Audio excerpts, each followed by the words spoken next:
Can you hear me? I can, yeah. Thank you very much. Yeah. Okay. I think we can start now. Over to you. Lovely. And with a picture of Edinburgh.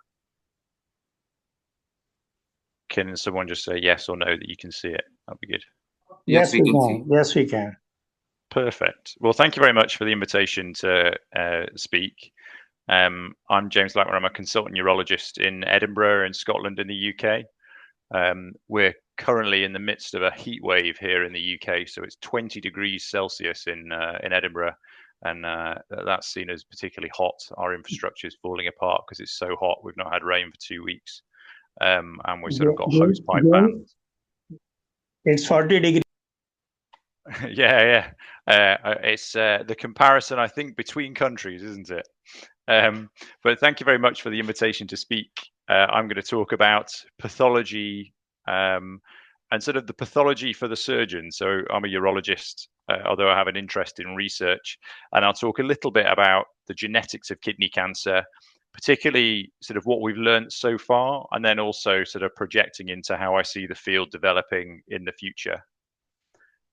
So the first possible renal tumor was documented in 1613, and the first classification of renal tumors proposed in 1826. The cell of origin was debated for decades, hundreds of years, really. In 1883, Gravitz suggested that it was the adrenal gland, particularly given the golden yellow appearance of renal tumors, and that's where the phrase a hypernephroma was coined. That was obviously wrong. And in 1951, renal cell carcinoma was proposed as a sort of term to describe things. And in 1959, the renal tubular cells were proposed as the cells of origin. Renal cell carcinoma is the commonest solid tumor of the adult kidney, accounting for 87% of tumors. And it's that I'm going to focus on talking about today. The sort of 11% are upper tract urothelial cancers and 2% rare other tumors. The pathological landscape and complexity has changed over time. So back in 1975, life was quite simple, particularly if you were sitting exams. You had two subtypes to know about. In 2022, the latest iteration of the World Health Organization classification has 21 different histiotypes of renal cell neoplasms. And each time these things get more complicated, that's largely as a result of sort of molecular subtypes becoming apparent. But these often form either indolent cystic type tumors or more aggressive, very rare subtypes which congregate in families. So there remain the three main subtypes which everyone needs to know about. Clear cell renal cell carcinoma accounts for 70–75% of cases and is the most lethal subtype, the worst overall survival. That's associated with loss of the short arm of chromosome 3, along with mutations in von Hippel-Lindau gene, and we'll talk about VHL as a syndrome later. There are also characteristic mutations in genes SETD2, PBRM1, and BAP1. Again, we'll talk a little bit about what that means later on. In the 2022 classification, papillary renal cell carcinoma was no longer subdivided into type 1 and type 2, with type 1 now referred to as classic pattern papillary RCC, and then there were three other morphological patterns. Type 2, formerly known as hereditary myomatosis and associated RCC, that's largely been accommodated under the FH deficient RCC tumors. That's an aggressive tumor type. Again, we'll talk a little bit more about that later. But papillary RCC associated with mutations in chromosome 7, loss of the Y chromosome, mesenchymal epithelial transition, along with mutations in the MET gene. And then finally, chromophobe RCC, less common, better overall survival in general, associated with Burkhardt-Dubé syndrome and loss of multiple different chromosomes. I thought I couldn't really talk about pathology without mentioning or having a pathology slide, an H&E slide. So these are my only slides And the way that I remember this is sort of the thing that occasionally comes up in MCQ questions, or it's useful to have some sort of knowledge that you can occasionally bother your pathologist with a question. But the way I remember these is that on H&E slides, clear cell looks like clear cells, so the bottom left. Papillary RCC looks like blue fingers, and chromophobe RCC just generally looks pink. And that's about as sophisticated as my histology knowledge gets. So what do we do now? We've taken out a kidney. It's now being discussed in the MDT meeting, and the pathologist is reported back. But what does that actually mean? Well, I think most of us use some form of clinico-pathological schema to determine the risk of recurrence and stratify follow-up. In Edinburgh, for clear cell, we tend to use the Leibovitz score, and I think that's true of most places in the UK. We use the old 2003 score, not the updated 2018 score, largely as a result of its simplicity, although that's only really validated for use with clear cell. So points in Leibovitz score, I'm sure you all know, probably use it widely. Points are given for T stage, tumor size, nodal status, grade, and presence of necrosis. And that then translates into 3 risk groups, whether patients are considered low, intermediate, or high risk. And then that translates into their risk of recurrence at 5 years, 3% for the low risk group, 50% risk of recurrence for the high risk group. So those patients would have different CT type follow-up. There are other scores, so commonly used, the SIGN score, UISS, or the CATAN score. I think it's important that you have one score and you stick to it, and you can use that to try to help patients. I think it used to be fairly simple. So patients would just be categorized according to this. You tell them that they had their kidney removed, and there's not really anything else that they could do about it. It's been removed. We'll scan you at different intervals. The game has changed a little bit with the sort of advent of adjuvant pembrolizumab. I'll touch on that in a little bit, sort of looking to the future and what might come. But I think it's become a little bit more complicated because now we're being asked to refer these patients on to the oncologist, particularly in the intermediate high risk group, for a 10% benefit in their risk of recurrence. 10% benefit on 50% chance of recurrence is quite reasonable. A 10% benefit on a 15% chance of recurrence perhaps is not quite so attractive to offer adjuvant treatment, but we'll come on to that. So in papillary renal cell carcinoma, we tend to use the Venus score. Again, similarly, points for size, stage, nuclear grade, and presence of tumor thrombus, and quite similar figures. I think that's rather helpful to remember that for exams, but low, intermediate, and high risk. And that again determines their risk of or how we stratify follow-up. And I think it's important to ponder some of the sort of genetic conditions. I think it's important for 2 things. One, occasionally we see these patients, and they've also taught us an awful lot about the genetics of kidney cancer, why kidney cancer comes about. It's also important because, again, these tend to crop up in MCQ type questions in exams. So von Hippel-Lindau syndrome, characterized by mutations in the VHL gene on chromosome 3, an autosomal dominant condition, prevalence of about 1 to 9 per 100,000 in Europe. The lifetime risk of developing RCC about 40%, and those patients develop clear cell RCC. It's also characterized by development of hemangioblastomas, pancreatic cysts, and pheochromocytomas. There's hereditary papillary RCC, again autosomal dominant, prevalence of about 1 in 500,000. They're characterized by mutations in the MET gene, and they form papillary RCC, as the name sort of suggests. Birt-Hogg-Dubé, I think this is the classic one for getting mentioned, that you've got some patient in your clinic, your hypothetical clinic in an exam, who's got a pneumothorax and history of renal and lung cysts. The patients also develop fibrofolliculomas, particularly on the face. And those patients often develop a sort of oncocytoma chromophobe spectrum of tumors. We've touched on the FH deficient RCCs. So those patients tend to have a history of leiomyomas, leiomyosarcomas, and adrenal nodules.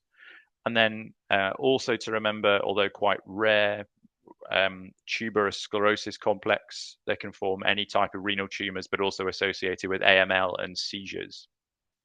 I think VHL is probably the most interesting of those conditions, particularly given what it's taught us about the genetics of why patients develop RCC.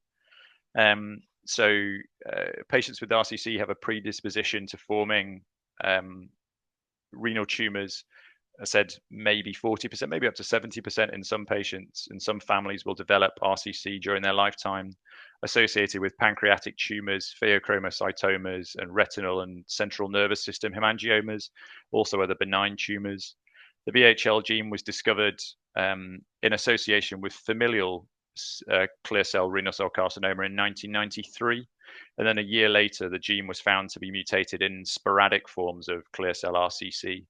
Patients typically develop tumors earlier than in sort of wild type sporadic populations, so they tend to develop tumors in the third and fifth decade. And they're an interesting cohort of patients to treat, particularly as they'll often be developing lots of small tumors over multiple times, and you have to work out, when to treat the tumor or when to treat any tumor that's over 3 centimeters.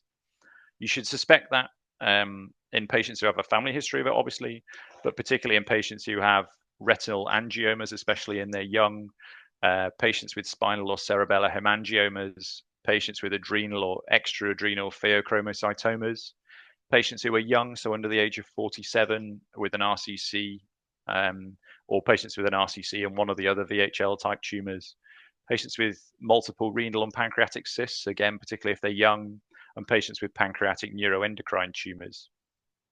And you can see here the kind of predisposition to forming tumors over time. So most frequently, patients will develop retinal angiomas and cerebellar hemangioblastomas. And actually, it's that tends to be most lethal in these patients, that they develop a hemangioblastoma that will subsequently bleed. And that tends to be the thing that kills them, not necessarily the renal cell carcinoma. So what's it taught us about why renal cell carcinoma comes about? Well, VHL acts in normoxic conditions to help degrade hypoxia-inducible factor, so HIF. So if HIF is you've got somewhere with lots of oxygen, you've got that's hydroxylated. The hydroxylated version of HIF then binds to VHL. VHL binds to various other factors and leads to degradation of the complex. In hypoxia, there is no hydroxylation, and therefore VHL does not bind to HIF. HIF then accumulates, is translocated to the nucleus, and leads to target gene transcription, particularly of vascular growth factors. And if you have mutated VHL, obviously that also can't bind to HIF. That's occurring in normoxic conditions, but in that condition, you're still getting the accumulation of HIF, and so you're still getting that target gene transcription, particularly leading, it's very vascular, so that's why you get so many neovessels forming around renal tumors, is all related to this pathway. So patients with VHL require annual screening, so they require physical exam, an ophthalmic exam. They also require an abdo ultrasound and an MRI, and they require annual 24-hour catecholamines and blood pressure monitoring. That doesn't necessarily have to be the urologist, organizing things, but ultimately you need some form of MDT to try and catch all of these different aspects of screening. They also need an MRI scan of their central nervous system every 2 years is the recommendation, certainly within the UK. And sort of projecting slightly into the future, belzutifan is a drug that's getting an awful lot of attention, particularly with approval in America. So this was a drug, it's a HIF2 alpha inhibitor. It's got US FDA approval based on this trial published in the New England Journal. They had 61 patients with tumors. They're all patients with VHL, tumors under 3 centimeters, showing a response rate of complete or partial radiological response according to the RECIST criteria in just under half of cases. They also showed progression-free survival of 96% at 2 years. And there was also response in pancreatic lesions and also in central nervous system hemangioblastomas. It's pretty well tolerated. So about a third of patients develop grade 3 adverse events, but most of those are anemia or hypoxia. And from talking to American oncologists who are using this more frequently, the real sort of slightly interesting population group are the patients with COPD who are getting this. In that trial, 12% of patients discontinued therapy, although one of those patients was because they died of something completely different. So actually very few, it was pretty well tolerated. In the UK, we can access that both in Scotland and in England for patients who need treatment for VHL-associated RCCs or with hemangioblastomas or pancreatic neuroendocrine tumors when localized procedures are unsuitable or undesirable, but you have to make a special application to get the funding for that via NICE. In America, they can access that quite reasonably, and certainly in Europe, there's sort of continuing sort of move to offer that to VHL patients. But as often happens when you've got a drug that's sort of acting in one group of patients who are also sort of translate that pathology into the sort of sporadic RCC series, this drug is also creeping into use for patients, particularly with metastatic disease. Some patients with VHL describe this as completely transformative, that they were having multiple surgeries at multiple time points, and they've been given belzutifan, tolerate it pretty reasonably, and they feel their pancreatic lesions melt away, and they're really happy. I think it's interesting that we're talking about metastatic disease now. This is the first agent that we have that's actually targeting the tumor.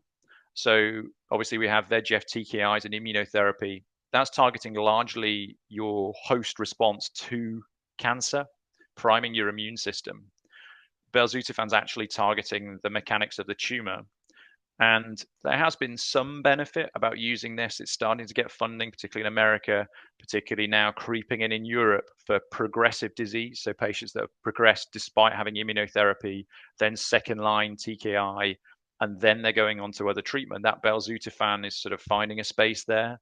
But I think we'll find, as always happens, that this will creep into the kind of closer space, or whether that's adjuvant therapy, whether it's neoadjuvant therapy in some combination, or whether it's going to be used more aggressively as an earlier line treatment in metastatic disease. So I think watch this space.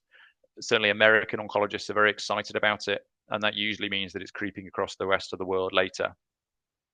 So I wanted to touch a little bit on where I see the future and a little bit more about genetics. So I've mentioned that at the moment we tend to use clinical pathological scores such as Leibovitz to determine follow-up, risk of recurrence, and now to also determine whether patients are offered adjuvant therapy. Can we do better than that though? So I think adjuvant pembro is really interesting. It's on the basis of one trial, the Keynote 564 trial, which showed benefit in overall survival, not just recurrence-free survival. But we know that high-risk group, 50% of patients have been cured by surgery alone. So for a 10% survival benefit showed in the study, the numbers needed to treat to prevent one death is about 16 patients. And the numbers needed to harm for a grade 3 or 4 side effect. And here with pembro, we're talking about side effects of, say, diabetes or hypoadrenalism. Some of these patients will require steroids for the rest of their life, or significant bowel toxicity. That number needed to harm is about 5.7. So to prevent one death, 3 patients have to experience high-grade side effects. So is there any way that we can use molecular or genetic markers to identify high-risk patients? KIM1's been sort of mentioned as a possible biomarker, but that's not used in prospective. There's no prospective trial data to sort of talk about its use. I've obviously been asked to talk about genetics, so projecting that to the future. This is a sort of microarray data, so not enormously sophisticated genetic testing or genomic testing, looking at gene expression. So this was a panel, a microarray done on 48 clear cell renal cell tumors, and there were two distinct clusters. You can see that on the heat map, the sort of like green-red or red-green group, and they tended to have different profiles. So tended to have differences um, mesenchymal to epithelial transition or angiogenesis. And those two clusters corresponded to differences in overall survival and cancer-specific survival. I think this is really beautiful work. So this is the TracerX project from the UK. This project looked at, sorry, this is like a busy slide, but I find this really exciting. So this group is a multi-center study sort of led from London, Charlie Swanson and Samra Taralik's group. There were multi-regional biopsies sampled and next generation sequencing, so taking multi-regional biopsies from tumors that are removed and also taking multi-regional biopsies from metastasis. They looked at sort of timing of mutations and clonal expansion of RCC. I looked at the mutation burden from multiple areas of the tumor and modeled that to look at sort of when events occurred. So the hallmark drivers of clear cell RCC tend to be when metastasis happen, tend to be loss of chromosome 9, short arm of chromosome 9 or the long arm of chromosome 14. But they showed that the initial thing, the initial sort of hit was chromothripsis of chromosome 3, so sort of catastrophic loss of chromosome 3, occurring largely in sort of childhood to adolescence. And then also with some concurrent gain of chromosome 5, so that for all people, by the time we enter adulthood, all of us carry a few hundred seeds within each of our kidneys that have a potential to form future clear cell renal cell carcinoma. The second hit is then, after that, there's a second hit in VHL. So for those of us who have inherited a faulty VHL allele, so people with von Hippel-Lindau syndrome, the eventual germination of one or more of these seeds to become a tumor within their lifetime is inevitable. But for the unlucky among the rest of us, the second hit occurs within a sort of lifespan, so that we're getting that tumor within middle age or beyond. And with an aging or fattening population, the unlucky will nearly double in the next 20 years' time. So there's going to be an expansion. So why is this important? Well, I've shown here there's a really long latency between that sort of initial seeds to then the formation of tumor. And that means we've got time for prevention. We can also look at the variation in behavior of tumor types, so focusing attention on the most aggressive cases. So within that, the plots you can see here, you can see that they found that the majority of small renal masses in the cohort had low intratumoral heterogeneity and low genome instability. And so they had few somatic copy number alterations. And this means you can have quite a high cure rate from early surgery, but also that those patients might be amenable to watchful waiting or surveillance. There were, however, some small renal masses that were characterized by high heterogeneity, so lots of different clones within the same tumor, or high instability, so lots of copy number variations. And there you've got to be, they were characterized by early progression. They're the ones we have to target with early intervention or early prevention, but particularly early intervention to try to prevent metastasis forming. So using this, I really recommend. There were 3 papers published in the same issue of Cell in 2018, and it's really lovely work for anyone that's particularly interested. I wasn't involved in it, I have to say, so I'm not advertising my own work here. But using this strategy of reviewing multi-zonal biopsies from primary tumors and metastases, the team sort of inferred 7 different evolutionary subtypes of RCC. Some of these have attenuated progression. So the disease progression was longer, often limited to single metastatic sites. For example, on the right of the screen here, you can see this is a single individual called K, or their sort of anonymized ID was K29. So this individual had 3 separate bone metastases 3 years apart. The metastasizing clone harbored a PBRM1 mutation, but not loss of chromosome 9.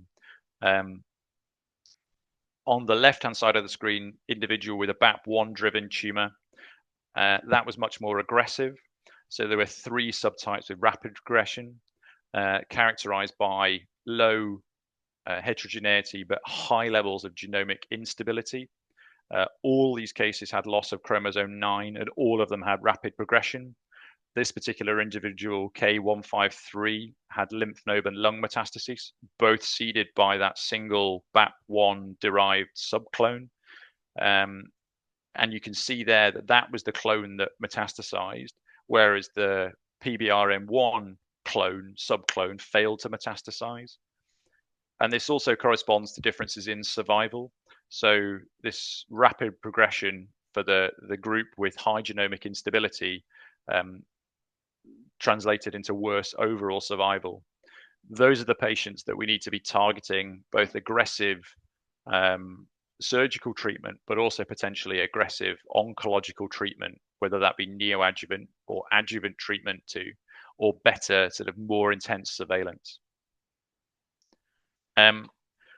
So in conclusion, sort of where have we come from? Well, there are 3 main pathological subtypes of RCC, the subtypes we all know about, and it's important that we continue to know about them. Insights into the genetic basis of RCC have come from familial syndromes, particularly von Hippel-Lindau syndrome. I think the molecular classification is going to continue to become more complicated. So I said that in the 2022 classification, there are 21 different subtypes of RCC. I can only see that getting more complicated as time goes on, and molecular testing both moves from specialist sort of research areas into sort of more general practice, both in developed countries, but also in developing nations across the world. And also, I think more targeted therapies and more targeted treatment strategies will emerge. One of the challenges, or one of the interesting sort of things to consider is, if you be given all the resources in the world, it might be useful to target genomic sequencing at an individual. But actually, if we're going to make a dent in RCC mortality across the world, you have to look at where do you get your bang for your buck? So is it important to sequence tumors in everybody, or should we be doing something more simple and sort of spreading that technology across the world? So thank you very much. I hope that was interesting, and I hope that gives some sort of food for thought for the future directions in quite an exciting area. I think even for surgeons, I think this is an exciting place for the future. Thank you very much, James. Very simply, you covered nearly everything, and very comprehensive review of things. So, I mean, if we talk on the practical terms, what is the process in NHS at the moment? Which cancers are referred for gene testing, or which patients are referred for the gene testing? Yeah, so in terms of gene testing, it's largely still patients with familial conditions. So we refer on to clinical genetics patients who have a family history of tumors, or those young patients. It tends to be patients under the age of, I mean, it's a bit arbitrary, 45, 50. You might also, if they've got a family history, if they have multiple renal cysts, if they've got pancreatic cysts, then you might also consider. It's not widely used outside of research settings. There isn't really an indication to use that within the NHS for multiple other types, but I can see that creeping in, particularly as, say, expensive drugs like belzutifan sort of emerge, that actually perhaps we're going to be targeting those at specific subgroups of patients. But although it's interesting, there's got to be that kind of cost benefit to putting patients through all of this testing. And I think that's interesting. It's interesting when you've got lots of resources for the few centers in America and the patients that can afford it. It's then interesting in places like the NHS, where we've got a relatively large amount of money, but it's a public health sector. And then I think it's particularly interesting considering that across other centers across the world, that actually, you can, to actually put patients through genetic testing, you have to have, in a reasonable time frame and in a reasonable sort of price bracket, genomic testing that we can put patients' tumors and put patients through, but also that people can understand the results that come from that. I think it's an exciting space. I think AI will help move that forward, but I think it's important for surgeons to sort of understand some of that area. because I think it will be an interesting area for us to be involved in the future. Yeah, thank you. So, I mean, essentially, based upon the histology or clinical information or family history or young age, etc., you would ideally request for multi-gene panels or single gene panel. Yeah, variable. It tends to be sort of multi-gene panel, but they go to, so we would refer them onto clinical genetics, an entire separate subspecialty. Okay. Yeah. And the clinical genetics team would then have a discussion with the patient about their genetic testing for them, and also what the implications of genetic testing would mean for their family as well. And then other family members would also then be invited, dependent on the results of that, to also come forward for testing. I think it's important when we're seeing these patients and referring them on that we do mention that that's sort of what we're angling towards. So there are implications for other family members. Patients with young children can sometimes be particularly upset with that as a concept, that they may have, only are they going through this, but also there's a chance that they might have also passed this on to someone else. And I think it's very human for patients at a time of, fairly high mental anxiety they're going through removal of a kidney and a kidney tumor, to then also mention that their young children might also have to go through that in the future is quite difficult for people. But I think it's important that we offer that, and that can be broached in a sort of pleasant and understanding way. But I think they should certainly be offered it. I mean, yes, we can understand that there are implications for the family members, but for the index patient, do you see in the near future, you've mentioned about belzutifan and its implications, although the cost is an inhibiting factor at the moment. But do you see anything coming up in the next 5 years which would help the index patient in the further management if the disease progresses? So there are, I know of a few other drugs working in the space with belzutifan, and I think more therapies will emerge. I think the voice from patients who have with VHL who have received belzutifan is very strong, and as always with these things, these patients can speak very strongly and it's very evocative when they talk about the fact that they were suffering and having multiple treatments, and now they've had a drug and it's been life-changing.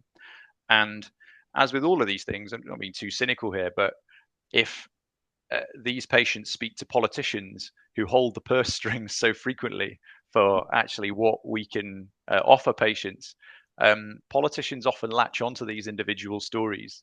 And I've certainly been at conferences where patients with VHL have stood up and spoken about how life-changing this therapy is.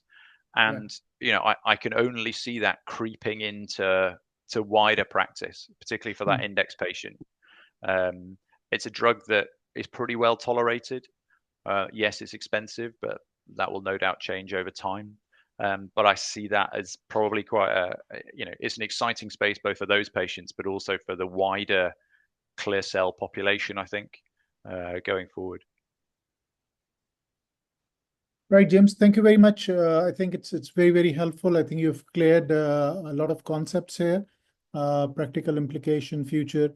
I don't see any further questions in the panel, so really appreciate your input and enjoy the rest of the day. And as long as it's hot in Scotland, which is a rare thing. Yeah, hot for Scotland. I think that's key. I have got my shorts and t-shirt on, but it is 20 degrees. We are twice that many, so it's nearly 40 degrees here. So. Great. Thank you very much. Have a very good afternoon. Vijat, over to you.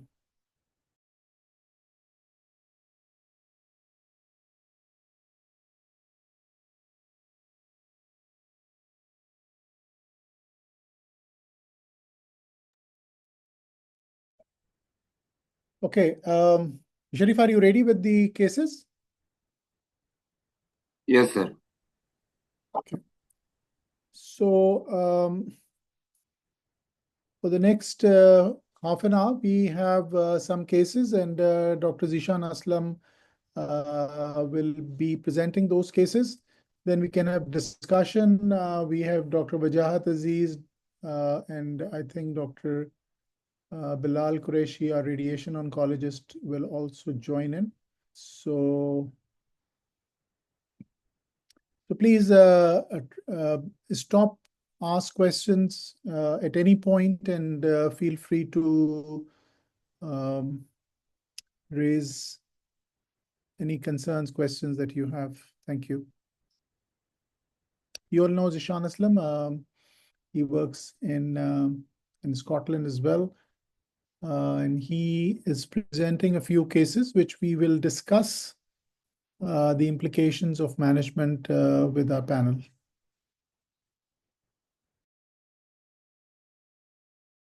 Well, thank you very much for Professor Hamad for inviting to discuss these interesting cases. And our module is Advanced Renal Cancer. I'm Zishan Aslam, consultant urological surgeon. And I'm really sorry, due to some commitment on this Saturday, I'm just sending these recordings to you. But I really hope that you would benefit from that. So we are in the advanced cancer module. So I'm just going to discuss a few cases related to that of patients presenting with metastatic disease, or patient who developed metastasis further down the line. So the first case that we have is a young man, 49-year-old, who in 2020 presented with sudden onset lower limb neurology and back pain. And if you can see in the picture on the left scan, this is a ugly looking left-sided renal mass that he had. And on the MRI scan of the spine, you could just see a lower lumbar vertebral metastatic disease, this one. So this is how the presentation was. So I'm just going to give a little bit about the scan, and you can see so many lung metastasis all over both lobes. So it was a widespread metastatic disease, basically, that this patient had. And in addition, you are already aware of the vertebral metastasis disease. You can clearly see that. So patient had emergency treatment in terms of cord compression, and then he went on to have radiotherapy, emergency radiotherapy for the vertebral metastatic disease. And after that, from 2020, he was commenced on immunotherapy and tyrosine kinase inhibitors in combination. Patient had made a fantastic response to these immunotherapy and systemic combination treatment. And if I show you this scan on the left side, you can clearly see how that mass is reduced and it looks a bit more confined. But more importantly, if I show you the scan again for the lungs, right. Sorry. Yeah, it's working now. So you can clearly see when this scan scrolls how lung metastasis has completely disappeared.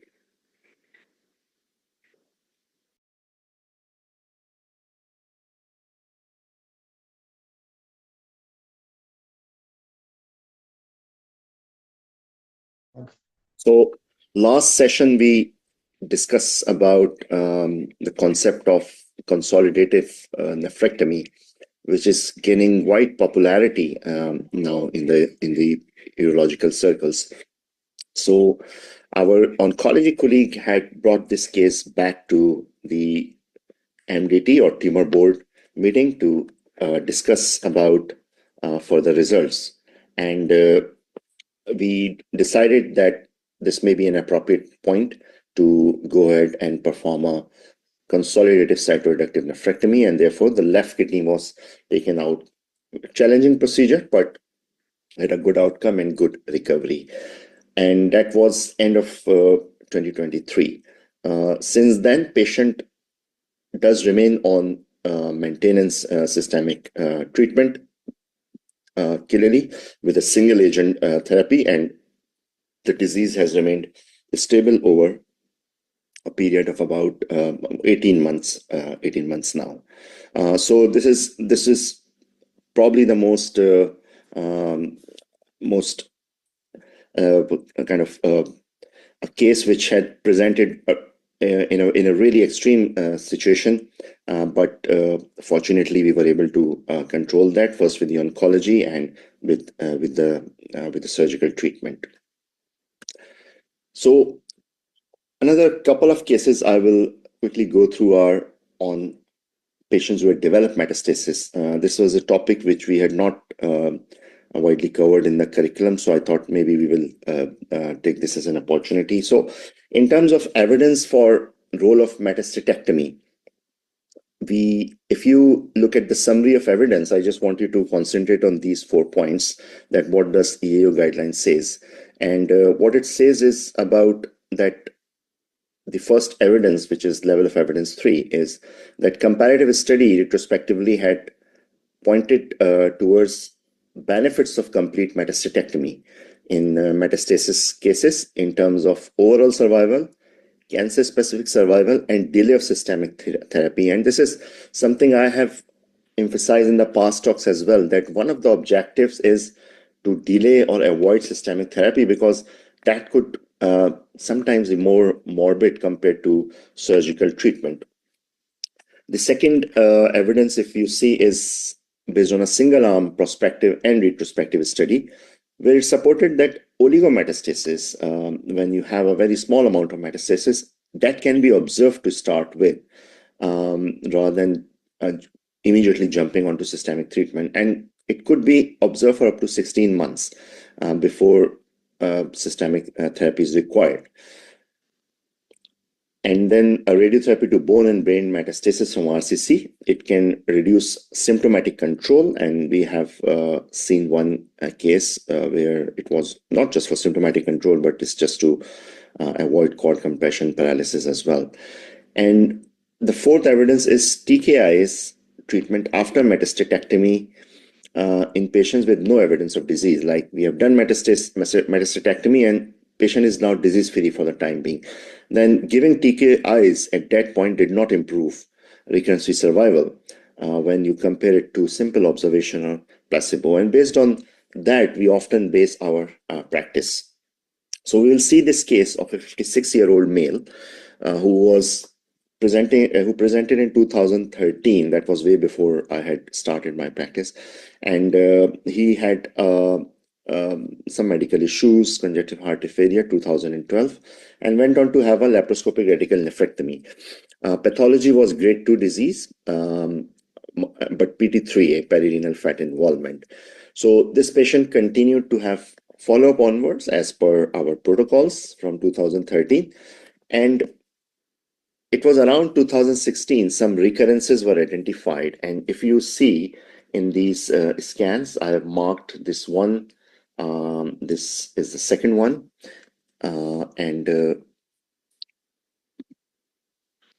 Sorry, I just missed the slides again. Yeah, so these are the 2 recurrences that were initially identified. So clearly, based on EAO guidelines,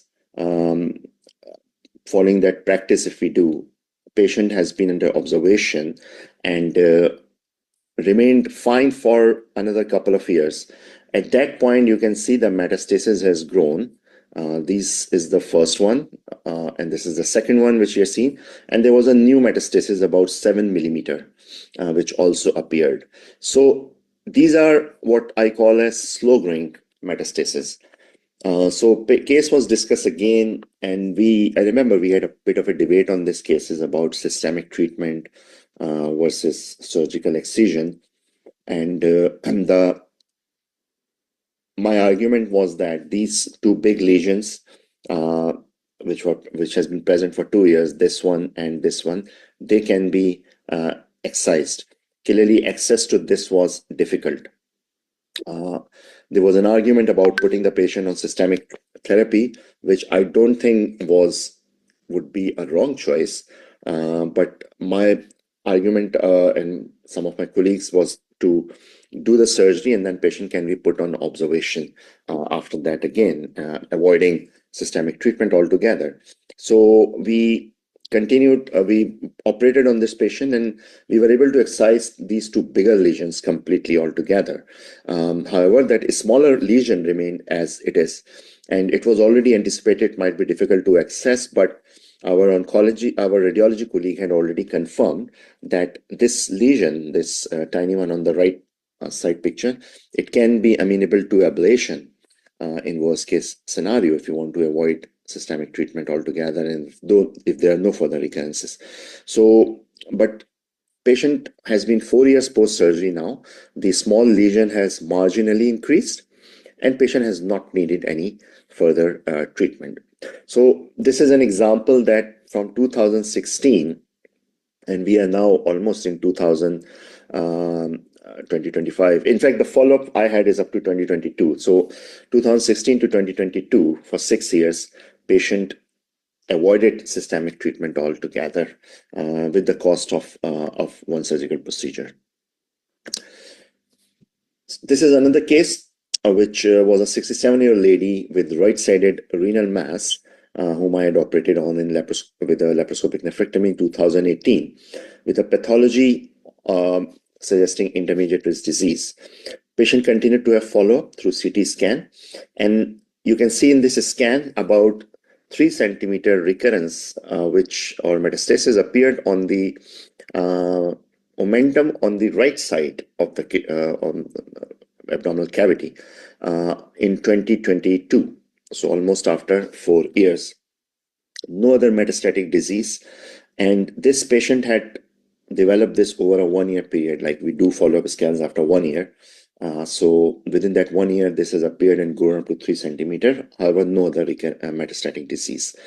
So again, the same discussion, same debate about systemic treatment versus surgery, but it's a solitary metastatic lesion, and this is something which our practice has been going on for quite some time, about excision of that, especially more so with lung metastasis. You would have probably come across this approach. So we perform a laparoscopic excision of this recurrence in September 2022, and we are now almost 3 years, and I was able to get fresh scans for this patient where there is no new recurrences, as well as there is no recurrence around the same metastatic site. And if you can clearly see, this was somewhere the area where the recurrence was. So this is another example of how we are approaching these cases. This case was very, very surprising in terms of outcome, both from a surgical site as well as from an oncological point of view. So this is a patient from 2020 who is a 55-year-old lady, and she presented basically to eye clinic with left-sided homonymous hemianopia and headaches. An MRI scan was done obviously at that point to start with, and that has suggested a lesion of 2.8 centimeter in the right-sided occipital lobe, right? You can clearly see that. So obviously they had already suspected straight away it's a metastatic disease from somewhere. So did a CT chest abdo-pelvis, and we found close to a 5 centimeter right renal mass. Patient was a high BMI and had previous endometrial cancer. So first patient went on to have craniotomy with excision of this lesion straight away, and made a good recovery. And pathology has suggested metastatic ciliary cell RCC is because not only just from a symptoms point of view, but patient already had previous endometrial cancer. So it was from a point of view of getting the pathology as well regarding what is the nature of this metastasis. Post-surgery brain MRI was found to be clear. At that point, there was a discussion about further treatment to brain versus going ahead with urological surgery first. So we decided to proceed with urological surgery and performed a radical nephrectomy in October 2020. As expected, clear cell RCC was found, making her completely disease-free. But you would know that metastasis to the brain does not have the best of the outcomes. The systemic treatments do not have a proven benefit, and many of them don't even seem to work for brain metastatic disease. So at that point, there was a discussion and debate about giving radiotherapy to the brain, like a whole brain radiotherapy or focused radiotherapy, but the team had decided just to start with observations first. And it's very surprising. We were not expecting that it's almost coming to 5 years and patient's disease remains completely stable. Like no disease, patient remains completely stable. There remains some kind of induration around the resected site, which has been present for almost these 5 years, and has been ruled out that's anything related to the cancer. But luckily, from a thorax and abdomen point of view, patient remains well as well. So this is another case of isolated metastasis, how it can be excised rather than systemic treatment. I would again have to say that not giving any further treatment to the brain at that point was rather debatable, but luckily in this patient, she has done extremely well from that. So these are the few cases I just wanted to highlight and emphasize. I know I had spoken a lot about cytoreductive cases, but this was one of the cases I just wanted to mention. And then metastatectomy.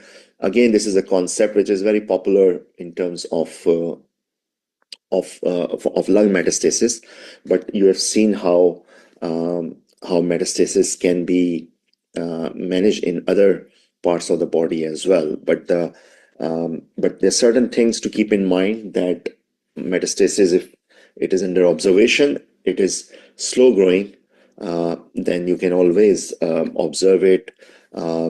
Another thing to take home is if it's solitary metastasis or even the two metastases that we dealt with in the abdominal cavity, which are excisable, then again, these can be managed surgically, dealing systemic treatment or simply putting the patient on observation after that. Thank you very much.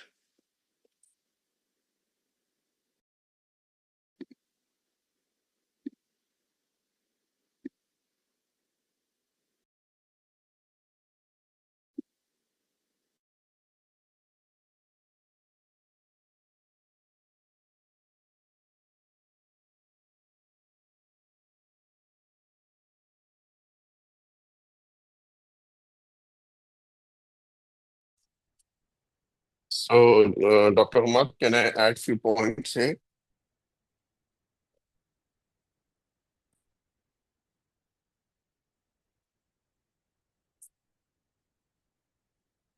Can you hear me? Yes, we can hear you, sir. Go ahead. Okay, thank you. So, I think very, very nice and impactful cases from Dr. Zishan. Um, I would like to add few points here. First of all, regarding the first case where the patient had neurological symptoms because of cord compression in one of the vertebrae, in the vertebral column metastasis. And this is really something we should all be knowing about, because many a times patient would be presented with widespread metastasis, and some of the mets could be in the vertebral body.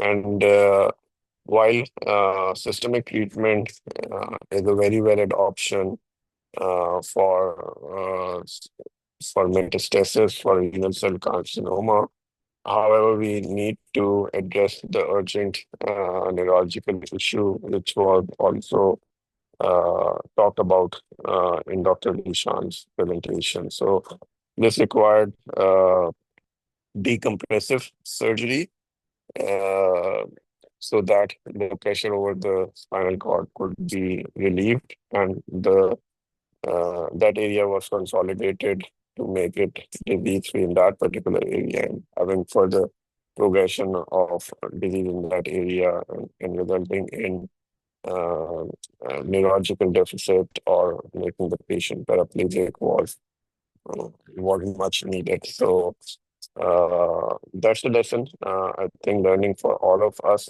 that the the epidural spinal cord compression needs urgent action.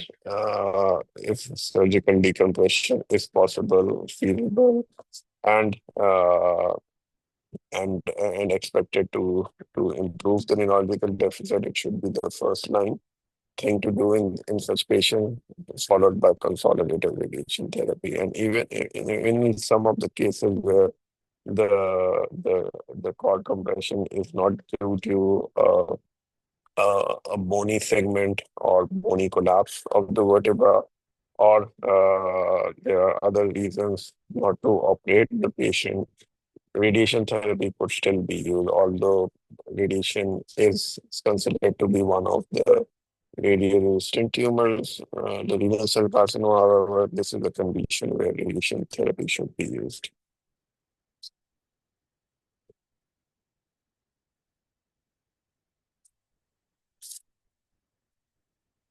So are there any questions or concerns about this particular thing?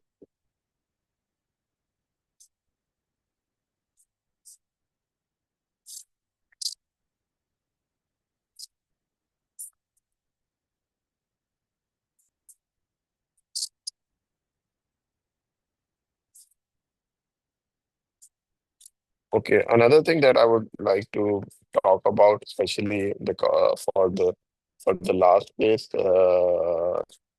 it's a general thing for most of the malignancies now, but for solitary brain lesions, whole brain avoiding approach is now very popular uh, to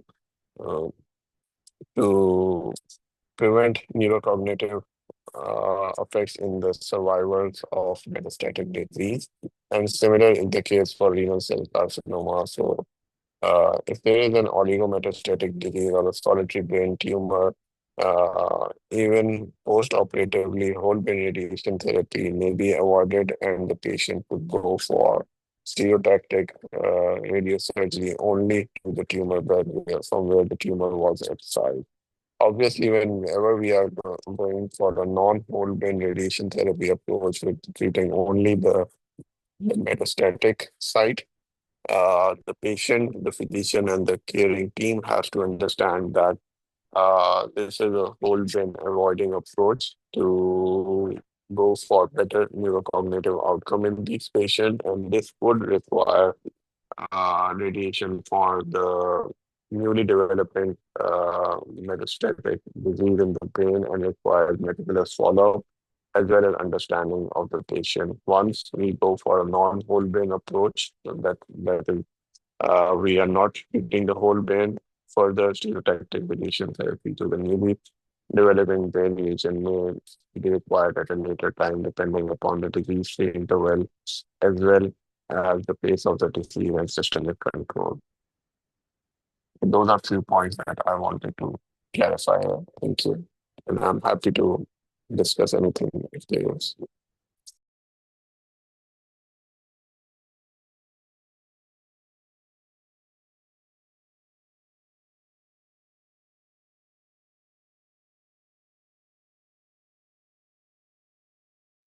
Okay.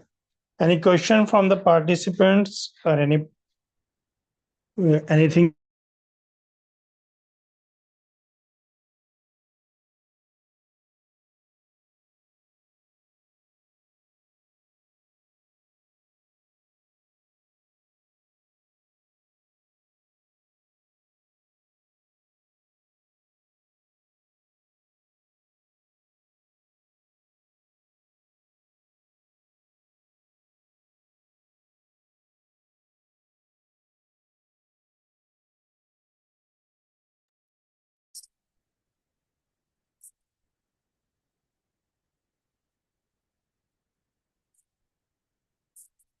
Dr. Bajad, I hope I was heard. Okay, I saw a question. In case of spinal collapse, should we go for fixation first by neurosurgery and later on nephrectomy? I think Vajat and other urology colleagues may answer that, but if it is a symptomatic collapse of the vertebra, uh, which is causing compression over the cord, we would need to fix the spinal lesion that collapsed first and stabilize the spine as well as relieve the compression over the spinal cord.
So are there any questions regarding the case Dr. Dishan presented or the comment we have?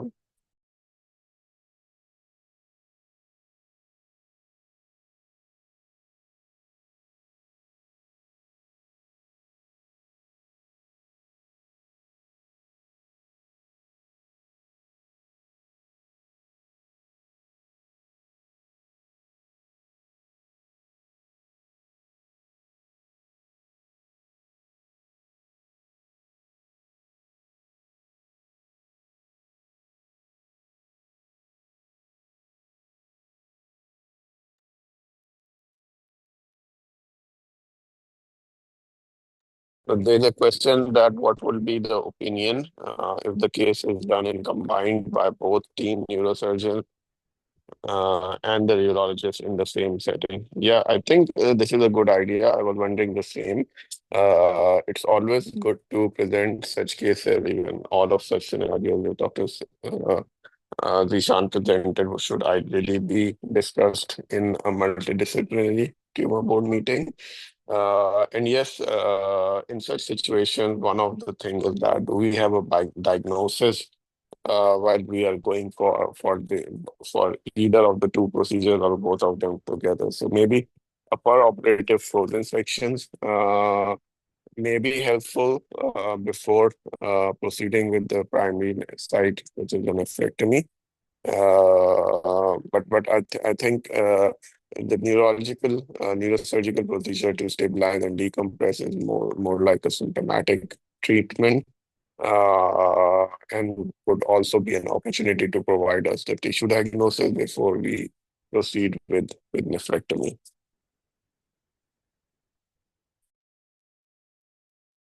Yeah, I think I agree with Bilal. Basically, spinal surgery really depends upon what kind of emergency. So it's better to discuss with the neurosurgeon that if requires major fixation or plates and screw, if it's a complicated procedure, it is best done as staged.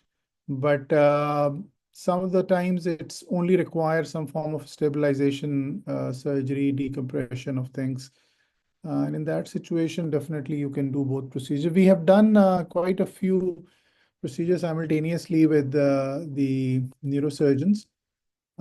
Sometimes you can also do radiation if the indication is appropriate.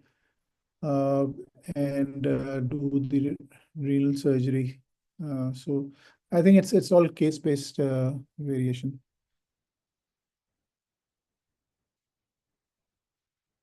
So are there any further questions? In case of metastatic RCC, the stem should be avoided in so much of this. Okay, so Hazratullah is asking about local recurrence in the renal bed. And what should be done? I mean, the case that Zishan described, in that situation, you have an oligometastatic kidney cancer. So low volume oligometastatic, which is less than 5 metastases, or local recurrence, were traditionally treated by metastasectomy alone, or recurrence removal. But it's very important that you do a good imaging to make sure that you're dealing with a single metastatic deposit or single focal point recurrence. So in that situation, surgery was the first line.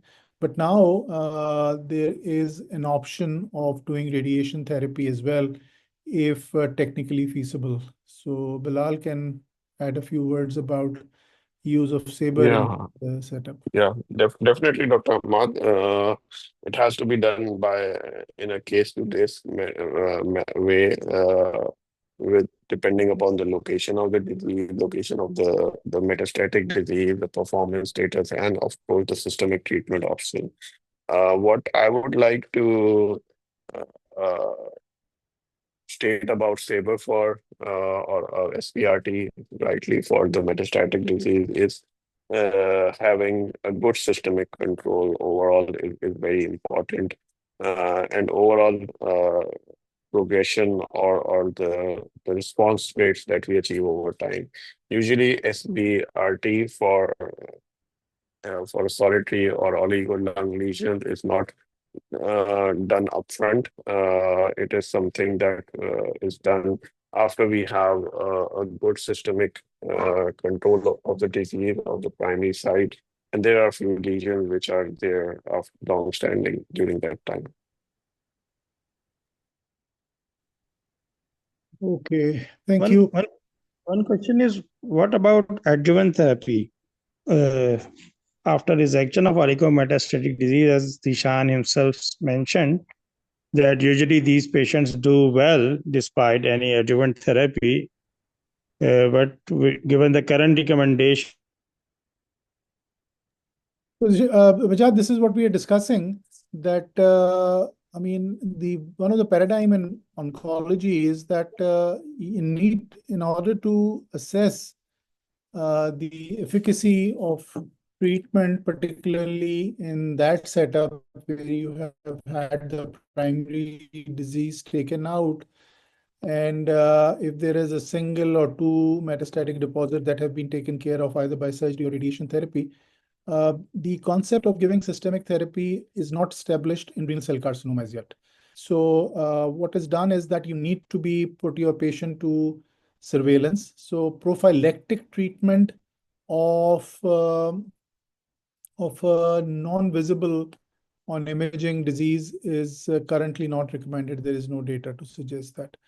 One of the reason is that the treatment itself works on different paradigms. So it's not chemotherapy. It is tyrosine kinase inhibitor or immuno-oncology, which essentially works through the pathway that we all know about VHL gene and HIF and tyrosine kinase and so on.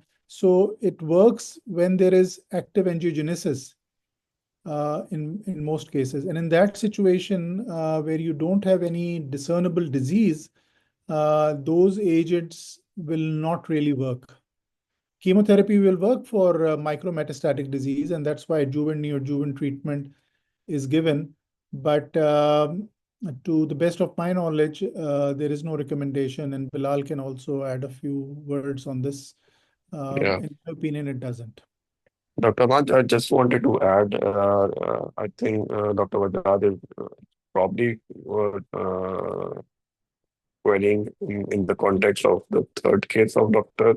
Zishan, when it was a metastatic brain lesion which was accepted. And I would like to clarify here that incorporating local metastatic site radiation or the brain radiation in metastatic renal cell carcinoma or any other malignancy is different from incorporating radiation to other metastatic sites like liver or lung or even bone. So the concept is that the systemic treatment doesn't generally work well for the brain lesion, and if you have one metastasis in the brain, it's just probably a spread through hematogenous route, and since we know that because of the blood-brain barrier, there would not be systemic penetration of any drug that most of the drug that we would be using. That's why radiation after metastatic for the brain lesion or whole brain has been historically been used. So that's the rationale for using radiation for brain lesion. And then the paradigm shift that I've already talked about from the whole brain radiation to SRS or stereotactic radiotherapy for the metastatic site after surgery.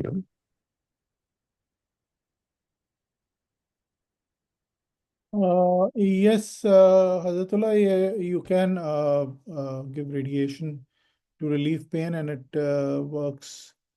So if symptomatic relief is required, if no decompression is needed, then obviously radiation would work for spine lesions. Yeah, I agree, Dr. Ahmad. And even I'm not sure if the question is about the metastatic site or the primary site recurrence, which is progressing and causing pain, and where surgery is not an option. Radiation therapy with palliative intent can be an option to relieve some pain. Great. So I don't see any further questions. We now move on to the MCQs for this final module of advanced kidney cancer. And from next time onwards, we are moving to prostate cancer. So I think Sharif has shared the MCQs. There are 15 MCQs. You have 25 minutes to complete these MCQs. So until 9:40.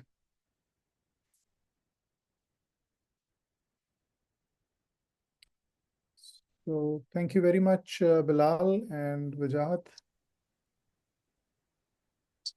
Thank you, for very Dr. valuable Ahmad. input on these cases.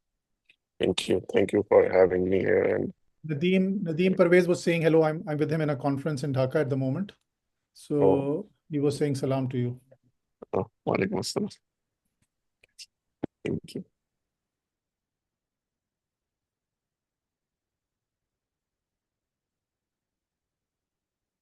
Thanks all for joining. And I apologize for my intermittent lag in the connections. Thank you.